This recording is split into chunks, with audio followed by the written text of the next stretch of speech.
December 2010, Officer John Malia and his police dog Blue were combing Gilgo Beach, a remote stretch of sand on the south shore of Long Island, when they found human remains.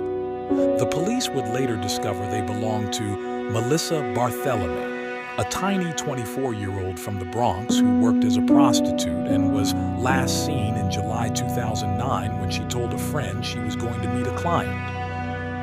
2 days later, the police found the remains of 3 other women: Amber Lynn Costello, Megan Waterman, and Maureen Brainerd Barnes. Like Miss Barthelemy, they were petite, in their 20s, and worked as escorts. The discovery of their bodies, bound at the feet or ankles and wrapped in burlap, terrified residents of Long Island, devastated the victims' families, and led to a 12-year investigation marked by dysfunction and disarray. 6 other bodies, including 4 women, a man who was never identified, and a 2-year-old girl, were discovered in the following weeks. On Friday, the police finally announced an arrest. Rex Hoyerman, 59, was charged with first-degree and second-degree murder in the deaths of Miss Costello, Miss Waterman, and Miss Barthelemy. He is considered the prime suspect in the death of Miss Brainerd Barnes, who disappeared in 2007. For years, the Gilgo Beach investigation was hamstrung by dysfunction and even corruption. James Burke, a Suffolk police commissioner who at one point led the investigation, refused to work with the FBI. And years later, the public learned he was being investigated by federal authorities for obstruction of justice in an unrelated case. In February 2022, authorities announced the creation of the Gilgo Beach Homicide Investigation Task Force, bringing together local, state, and federal investigators. The task force focused on cell phone records.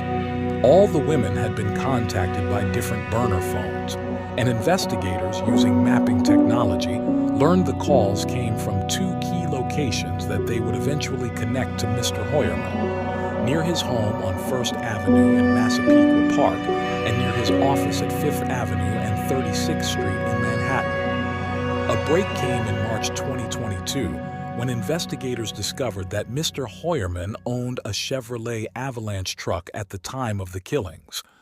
It was the same type of truck a witness had seen parked in a victim's driveway shortly before she disappeared. In July 2022, a detective took 11 bottles from a trash can outside Mr. Hoyerman's house. Investigators compared DNA from the bottles to DNA extracted from hairs found on some of the bodies. Last month, the Suffolk County Crime Laboratory matched DNA from a hair found on Miss Waterman's body with the DNA swab from discarded crusts recovered from a pizza box that Mr. Hoyerman had thrown out. On Thursday, he was taken into custody in Midtown. The following day, he was ordered held without bail during a brief appearance at a Suffolk County courthouse. His lawyer said outside the courthouse that Mr. Hoyerman denied committing the killings. Mr. Hoyerman, conscientious in his Manhattan job as an architect and architectural consultant, is married, has a daughter, and was born and raised on Long Island, where he lived in his family home, a dilapidated 1-story house with fading red paint and an unkempt yard. He was respected by some in his field for his experience as a veteran architectural consultant and his deep knowledge of the intricacies of New York City's building code, which made him effective at getting projects approved. Other clients found him too fastidious and combative. In Massapequa Park, where he lived, neighbors considered him unpleasant, even menacing. They said he would respond with silent glares when they said hello. Once he was kicked out of a Whole Foods for stealing clementines meant for children. On that Friday, the Suffolk District Attorney, Raymond A. Tierney, laid out the evidence that the authorities said connected Mr. Hoyerman to the crimes. He had licenses for 92 firearms and had set up a false email account that he used to search for violent pornography that showed women and children being sexually assaulted, the authorities said. Who were the victims? In the weeks after Miss Barthelemy, Miss Waterman, Miss Brainerd Barnes and Miss Costello were found. The details that emerged about their lives centered around their work as escorts. They were described as vulnerable women whose profession put them in the path of a serial killer. Their families have fought to say they were more than escorts and victims.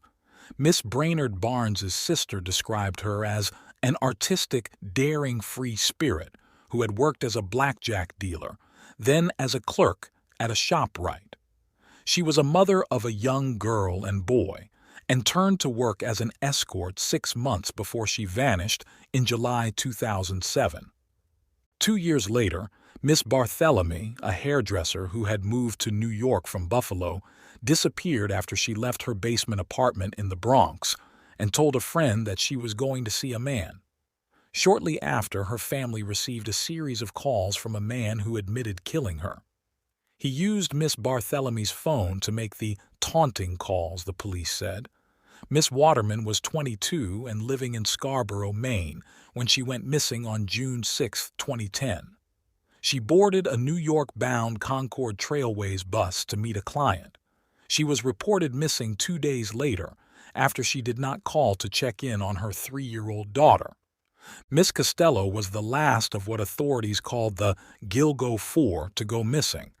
She had been addicted to heroin but had attended a 28-day rehabilitation program in Clearwater, FLA, before she moved to New York, where she relapsed, according to the Suffolk County Sheriff's Department. In the end, was charged with first-degree murder in the killings of 3 sex workers.